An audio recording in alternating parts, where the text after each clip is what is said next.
అనేక కోట్ల సంవత్సరాల బట్టి కూడా ఎంతమందో అనుభూతి పొందుతూనే ఉన్నారు. ఆ కరుణా రససాగరంలో ఈదుతున్నారు, మనల్ని రక్షిస్తున్నారు.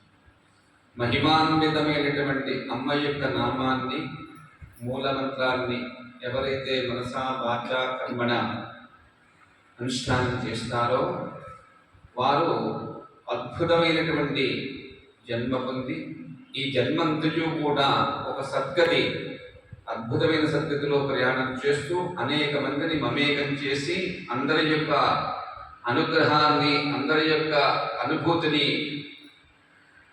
మన పెద్దవాళ్ళు చెప్పిన విధానాన్ని, సాంప్రదాయాన్ని, ఋషి ప్రోక్తాన్ని కూడా ప్రపంచమంతా వ్యాప్తం చేసి తాను సుఖిస్తూ 10 మంది సుఖాన్ని కోరుకుంటూ ఉంటాట.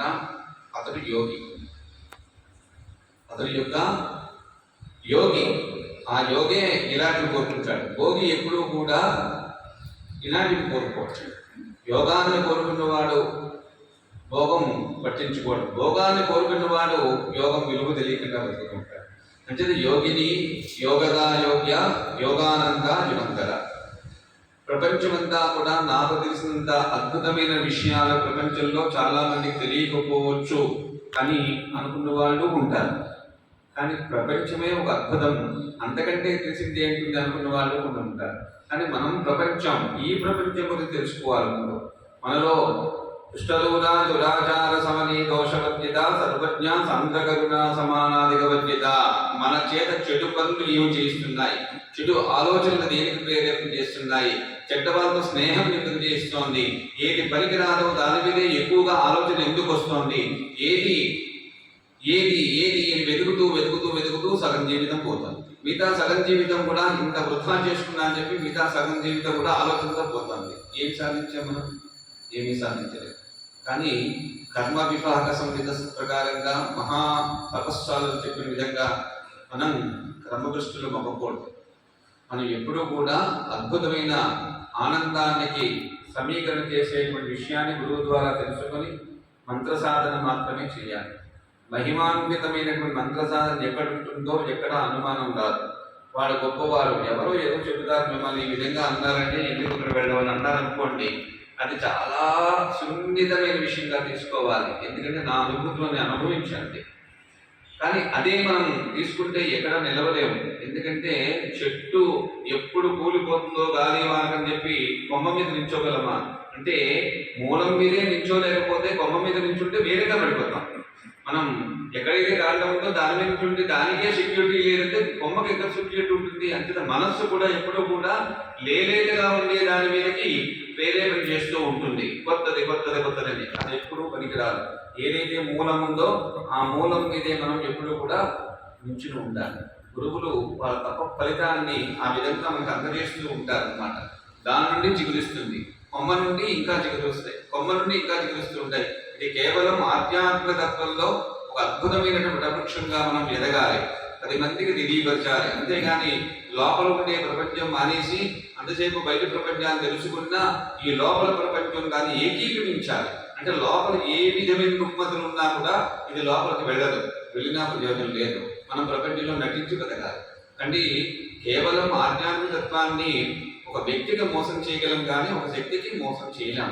ఎందుకంటే ఆవిడ తెలిసిపోతుందండి. ఎందుకంటే ఆరాధించేది ఆవిడది, మంత్రం ఆవిడది, తంత్రం ఆవిడది, యంత్రం ఆవిడది, అన్నీ ఆవిడే అయినప్పుడు మనం ఏం చేస్తున్నామో ఆవిడ తెలియదండి, ఆవిడకి ఏమి తెలియదండి అన్నాం అనుకోండి, వ్యక్తికి శక్తికి తేడా ఏమీ లేదు, రెండు ఒకటే.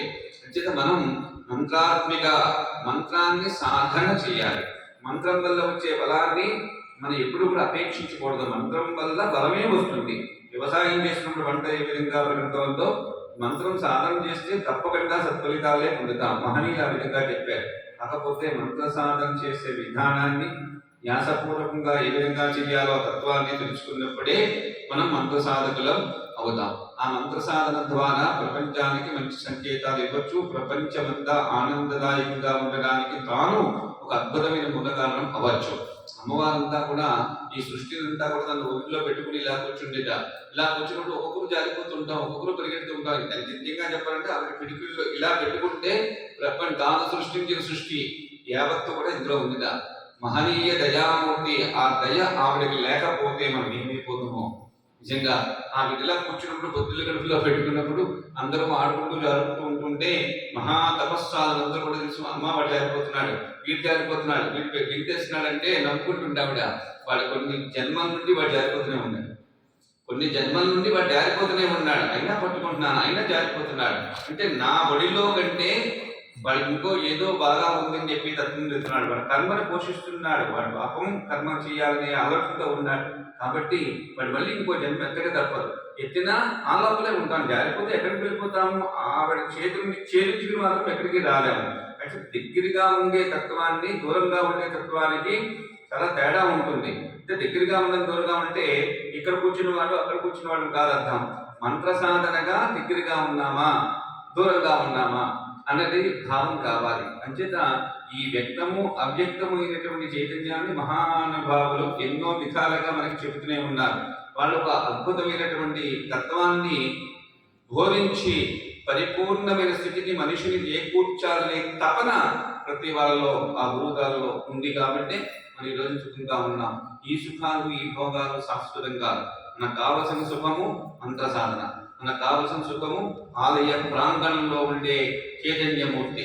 ఆ చైతన్యమూర్తి ద్వారా ప్రపంచానికి మంచి సంకేతాలు ఇచ్చి ధరించాలి, తప్పించాలి. ఇదే తపస్సుని తపసారాజ్ఞ ధర్మజ్ఞాతమోపహరణం.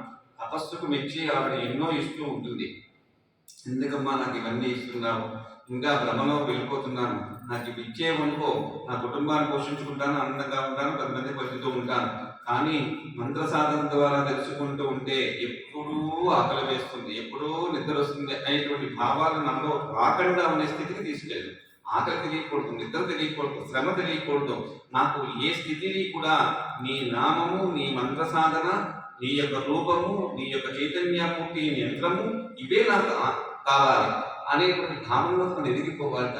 ఎదిగిపోయినప్పుడే మనం అద్భుతమైన స్థితికి వెళ్తాం. ఎందుకంటే నేను కళ్ళతో చూశాను, అటువంటి మహనీయుల దగ్గర పెరిగాను.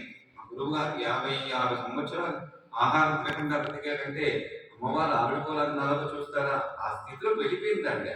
వెళ్ళిపోయిన తర్వాత ఆహారంతో సంబంధం లేదు. ఏదో ఇలాహారో ఏదో ఆహారం అని చెప్పి అమ్మవారు చెప్పండి ఇంత పిసరైతే బాలో లేదంటే బడి బంధాలు తీసుకునేవారు తప్ప ఈరోజు అన్నం తెలియలేదు. కానీ ఆవిడ చాలా గొప్పవాళ్ళు, మిగతా వాళ్ళు గొప్పవాళ్ళు కాదు. అంటే ఆ స్థితిలోకి వెళ్ళి అన్నదప్పికలతో సంబంధం లేకుండా జీవనం సాధించి ఆ క్షణం కూడా మంత్రాన్ని సాధన చేసుకుని కడుపు నింపుకుని ప్రపంచానికి ఒక మంచి సంకేతాన్ని ఇచ్చేటువంటి గురువులు ఎప్పటికీ ఉంటారు, ఎప్పటికీ ఉన్నారు, మనతోటే ఉంటారు. మనం తెలుసుకోవాలి.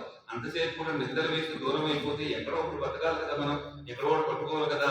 ఏ గురువైనా మనకు కావాలి. గురుహీనం లేదా గురువుని హీనంగా చూసిన వాడు పాపాత్ముడు. ఎంత పెద్ద ఆస్తైశ్వర్యాలు ఉండొచ్చు, వాడికి బ్రహ్మాండమైన స్థితిలో ఉండొచ్చు, కానీ గురువుని నిందించిన వాడు ఆ కర్మ అనుభవించక తప్పదు.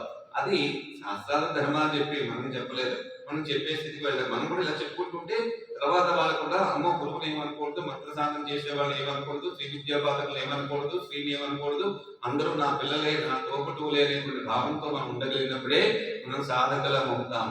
ఈ సాధన ద్వారా ప్రపంచానికి మంచిని పంచి మంచిని ఉంచి ప్రపంచం అంతా కూడా ఆనందదాయకంగా ఉంచాలి. చెడ్డవాడు ఏం చేస్తాడు? మంచిని ముంచేస్తాడు. మంచివాడు ఏం చేస్తాడు? మంచిని పనిచేస్తాడు. ఉంచడానికి పంచడానికి చాలా తేడా ఉంది. అంచేత మనం ఉంచే స్థితికి వెళ్ళి కంటే ఉంచే స్థితి, పంచే స్థితి మనం కోరుకోవాలి.